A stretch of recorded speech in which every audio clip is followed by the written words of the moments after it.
Okay, we're continuing on now where we left off on part 1 on lesson 28 of Cyrano De Bergerac and scene 9 of Act 3. It says, scene 9. Christian and Cyrano continued their debate about the kiss in hushed tones. Okay, and he's saying, no, it's too soon. Remember, they're whispering this all while Roxanne is up in the balcony in anticipation, and they're saying, no, it's too soon for a kiss. Of course, that's Cyrano speaking, and he says, and Christian says very validly, sooner or later, right? In other words, the inevitability of where this will lead is being clearly understood by both of them. And the dilemma of it, the quandary of it, the problem of it. Remember what it started with? To build one perfect hero of romance. Did we say before there is no such thing? And sometimes you see any two people can build a perfect hero of romance together. What does that mean? When I refuse to see the guy for who he really is, and I'm only seeing this ideal I'm creating in my mind, when the guy refuses to see the woman for who she really is, and only sees this ideal and ignores everything else, all of this lays you up for the same failure we're watching being played out here, the inevitability, of disillusionment.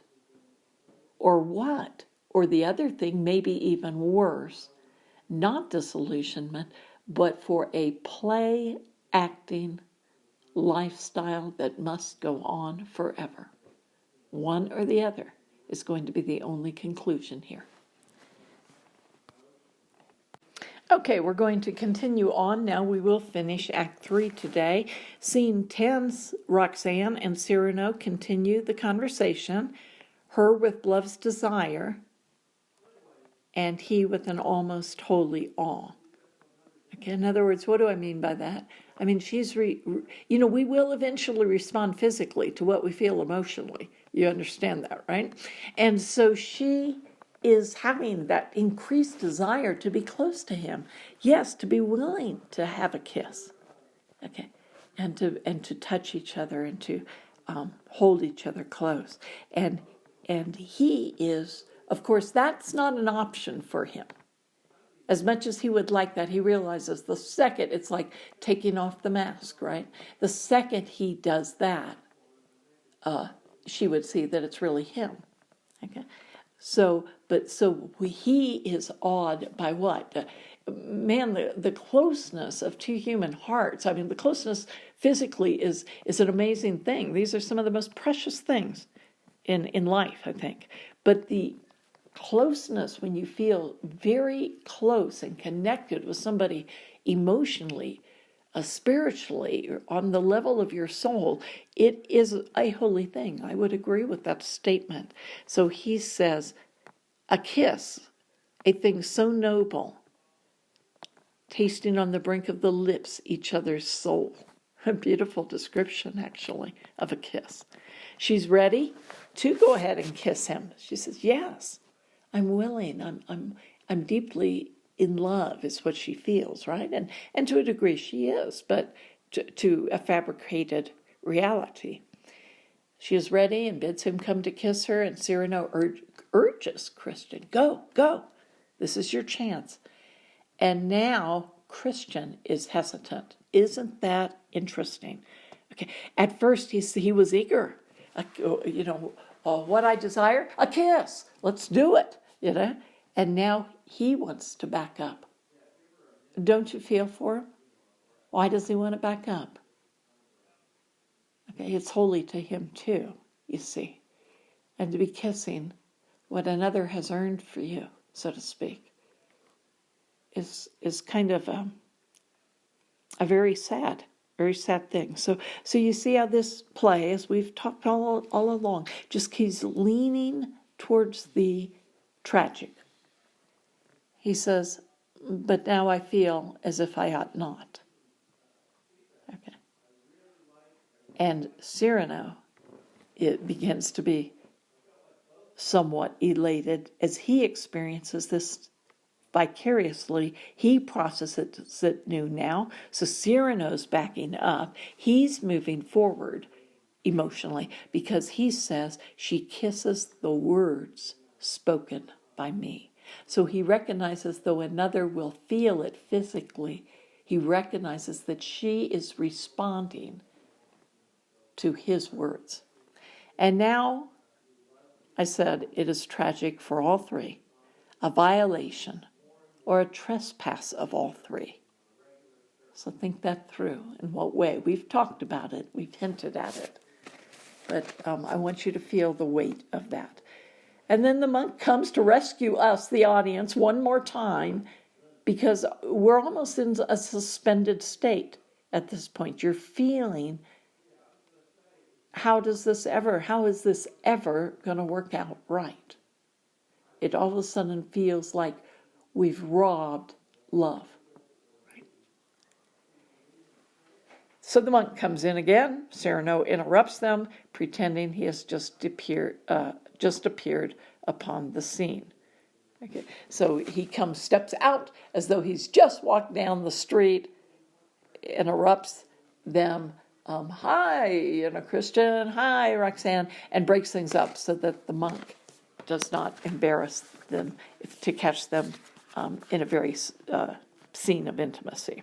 All right, so let me write down a few notes here. So scene 11, the monk delivers a letter from De Guiche to Roxanne in which he begs her to allow him to be with her before he marches to war.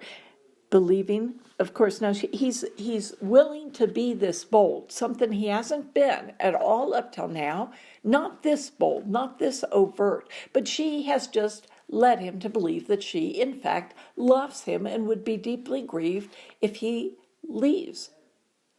And because of her own role playing, De Guiche gets lassoed in to his own emotions being played on. Okay? And so he takes the step of boldness he would never have taken otherwise. Now, I'm not saying it was a great idea on his part, but I'm just saying that he's been led up to it. Just like Roxanne's responses are something that she has been played for. You see? So on one sense, we're very caught up in this romance, and we're emotional about it, and on another sense, it's terrible. It's terrible that they would treat one another this way. She reads aloud to all, however, so these are the real contents of the letter. It was a sealed letter. The monk is unaware of the contents, and so she acts as though she's reading aloud. And she also, like Cyrano, is very quick-witted and can think on her feet. So she reads aloud to all that the letter really commands the monk to marry Christian and her that same night, even pretending that she would be grieved by the decision, but she must comply and be obedient to the wishes and the command of the cardinal, and God will bless it. So they move into the house. Roxanne whispers to Cyrano that De Guiche is coming, and he must stall the count. Right? He must stall him. Okay, so the letter from the monk. Okay, so here we have the notes. Of course, we have the true letter contents. De Guiche is coming to be with her that night before he goes off to war, and the false contents, which is what she's reading aloud and pretending the letter says. So she's commanded to obey the cardinal and marry Christian. So immediately they take advantage of this. It says, in fact, she pretends it says that the monk there will marry them. So the three of them go inside, her, Christian, and the monk, to be married. And he would, of course, do it because he thinks he's being obedient to the cardinal. And meanwhile, she whispers to Cyrano, in reality, De Guiche is on his way. Stall him. Whatever you do, stall him until we are married. Okay. Now, we'll go to scene 12. Okay, so now I'm just pausing for you for a minute to make sure you get these notes down from the end of the second half of the page where we have this notes from scene 11, and then when you're ready, go ahead to the next page for scene 12. Okay, scene 12, Cyrano makes his plan to distract De Guiche. Okay, and therefore, so 12 and 13, and then he performs that plan because when De Guiche comes, he swings down out of a tree, pretends he in fact has dropped from the moon, and De Guiche, of course, is at first very frustrated at being detained, but Cyrano spins this elaborate tale that keeps him occupied because he is curious, interested enough that he keeps trying to run the gauntlet, so to speak, of Cyrano's distractions, but on the other hand, he truly gets distracted, especially when Cyrano says he has invented no less than 6 ways of storming the blue fort of heaven. And then he begins to enumerate them one by one, and De Guiche pauses. He wants to hear. Well, how? Yes, that seems to work with the laws of physics. Okay, I'll buy that one. What's your next one? What's your next one? And it's a very humorous and imaginative scene, and it distracts the Count in spite of himself. Now, the background is that there was a man named Cyrano De Bergerac. You've probably figured that out from the footnotes. And he actually did write a play or a book, I'm not sure which, about a man who travels to the moon. And so, and comes back. So this is a play. It's Edmond's Rostand, our author's attempt to actually develop some real humor as he pulls out this other book by Cyrano by way of anchoring this just the teeniest bit historically. Okay. By the way, De Guiche finally asks him, well, which of these did you choose? And he says, a 7th way, I went up with the tides. Everybody knows, even in the 1600s, that the tides were pulled by the moon. Okay, or about before 1700. Okay, so a 7th, he's pulled up with the tides. Now, all of this is just a distraction to allow Christian and Roxanne to be married within. So now we'll go to scene 14. So the last scene of Act 3, they're married. De Guiche, they come out. De Guiche is absolutely furious. He realizes what Cyrano has been doing and that he's been duped. Nevertheless, he admires Roxanne's astuteness and Cyrano's ingenuity and creativity. De Guiche commands the cadets. However, he's got some astuteness of his own. He had earlier agreed that the cadets would not go, but now he commands them, yes, they are going, and they will leave for war immediately. So the marriage will not even be consummated. And Christian's response, it is hard to leave her, you cannot know. And Cyrano, who also has to leave for the battle, responds, I know. Remember those quick, very short statements, poignant with meaning? Well, here's another example. Right?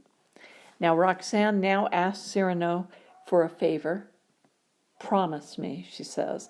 And she asks him to promise her several things, that he would protect her new husband from all harm. And he says that he cannot promise that. And he is asked to make several promises that he cannot guarantee until finally she asks, promise me that he will write to me often. And Cyrano, an honest man, except for all that he's been doing here, but takes his words seriously under most circumstances, says, that I promise freely. so now we are going to go into Act 4 where they will be at the battle. Let's take notes on this and we will be done. And of course, that's the one that Cyrano promises because that is the only one he recognizes he can guarantee. The curtain drops and we're ready for the fourth act of the play. We'll go ahead and get these in your notes and be thinking through the themes, what appeals to you, what speaks to your heart most freely or most poignantly about the play so far, and what lessons you yourself are learning from it. We will, again, in a couple of days, post Lesson 29 tapes. Have a blessed day.